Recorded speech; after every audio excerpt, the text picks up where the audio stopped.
Bonjour tout le monde. Je suis un petit peu en retard. Je suis beaucoup trop énervée par la sortie de mon nouveau programme.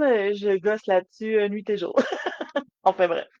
Puis là, je me souvenais même plus comment partir un live. Ça va vraiment très bien. J'ai l'impression que je change le truc pour pouvoir partir les lives à tous les jours. Bon, on revient à nos moutons. On est pour le live l'énergétique de Kessé aujourd'hui.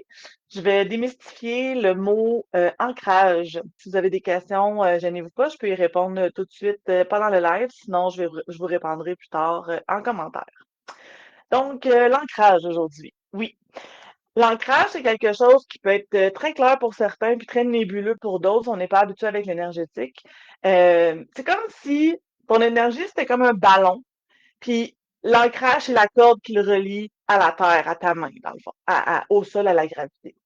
L'ancrage, c'est quelque chose qui se développe. Je connais, en tout cas, peut-être que pour des gens que c'est facile à gérer. Pour moi, c'est quelque chose qui est très, très difficile. Je suis Verseau, je suis un signe d'air, donc beaucoup dans le mental, beaucoup dans ma tête. Donc, ça se cultive. C'est quelque chose qui se cultive pour être de plus en plus efficace. Plus on le pratique régulièrement, plus notre ancrage est fort, évidemment. Donc, s'ancrer, c'est quoi? C'est de revenir dans notre corps, c'est de sortir de notre mental, c'est de revenir dans notre cœur, dans notre corps. Donc, habiter notre corps. Quand je dis ça, c'est vraiment le fait de ressentir les émotions. Ça peut être la fatigue, ça peut être le bonheur, ça peut être certaines douleurs. Certains vont se dissocier de leur corps à cause de douleurs physiques. Quelqu'un qui a des douleurs chroniques, ça peut arriver souvent.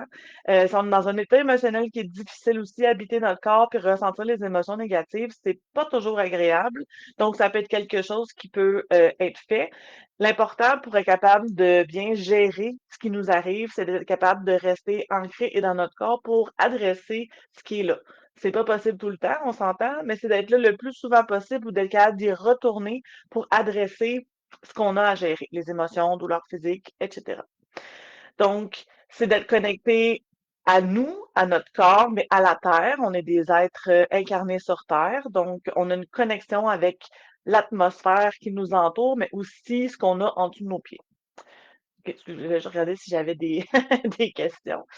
Pourquoi c'est important d'avoir un ancrage qui est le plus solide possible? Ça nous amène à avoir quelque chose de plus stable, clarté d'esprit, une meilleure gestion des émotions. Parce que quand on manque d'ancrage, souvent on va être peut-être plus fatigué, plus étourdi, avoir comme une anxiété à pas savoir où se garrocher, puis le mental est speed. Fait que ceux qui ont des petits hamsters très très actifs comme moi, ils vont avoir toujours quelque chose dans le mental qui va tourner, tourner, tourner. Et c'est avec l'ancrage qu'on est capable de redescendre. Fait que je parle souvent de tête et de cœur, mais c'est vraiment ça la différence. Les deux doivent travailler ensemble, on s'entend, mais on est très facilement avec notre éducation dans notre mental, dans notre réflexion, dans le faire, tandis que le cœur, c'est plus de la guidance intérieure et de l'intuition. Et on veut vraiment aller chercher ça pour pouvoir avoir accès aux deux. Quand on est juste dans la tête, on n'a pas accès au cœur et au restant du corps la plupart du temps. Comment on peut ressentir un ancrage qui est fort ou qui est présent? On va ressentir le corps un petit peu plus lourd. Pas désagréablement, mais on ne se sentira pas flotter. Tu sais, des fois, on se dit on a la petite tête légère. Ça ressemble un petit peu à ça quand on manque d'ancrage.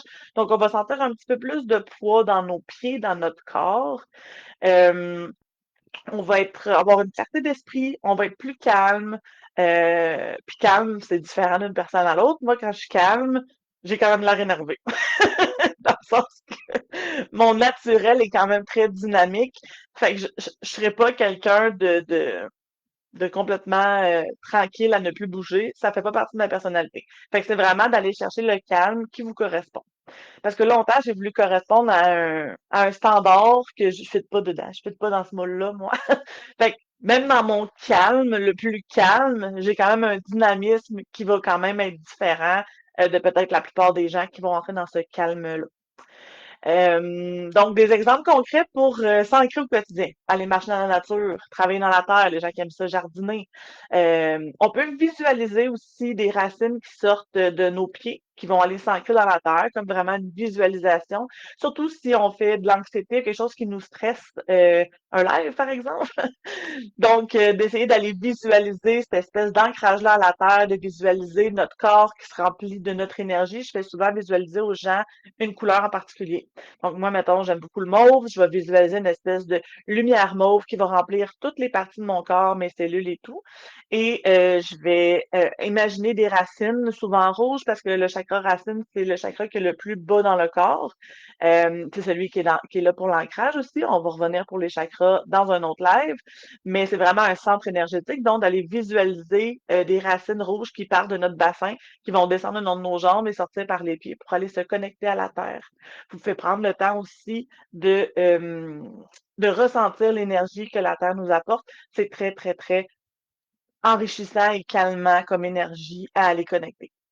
J'ai des petits outils avec moi aussi que je voulais vous montrer. Moi, je travaille beaucoup avec l'hématite. Donc, c'est une pierre semi-précieuse. Celle-là est aimantée. C'est pas toutes les hématites qui sont aimantées. Il y a deux types. Mais tout ce qui est pierre d'ancrage, il y en a vraiment plusieurs. Donc, si vous aimez ça, vous pouvez aller dans une boutique ésotérique. La personne qui va être là va pouvoir vous aider. Donc, la garder dans vos mains. Moi, j'aime le fait qu'il soit aimanté parce que je ressens entre mes deux mains le transfert d'énergie.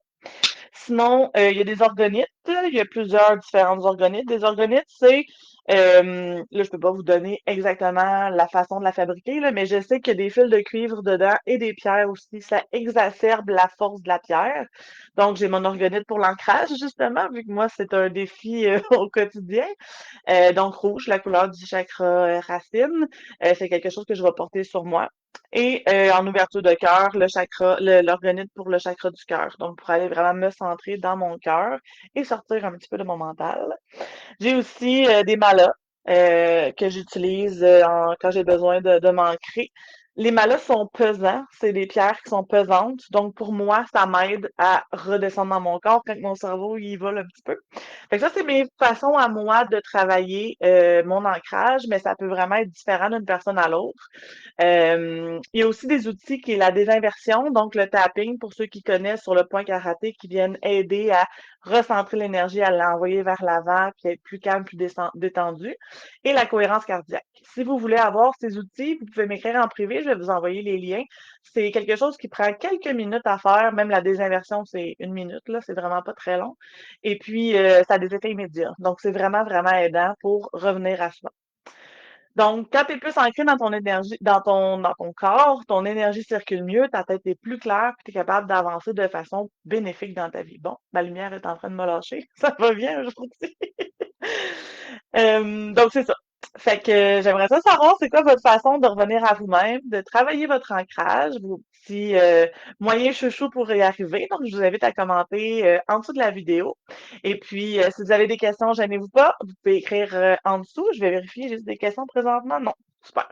Donc, je vais répondre aux questions s'il y en a sous la vidéo dans les commentaires. Et on se revoit lundi prochain pour un autre live de QC. Merci beaucoup. Bonne journée.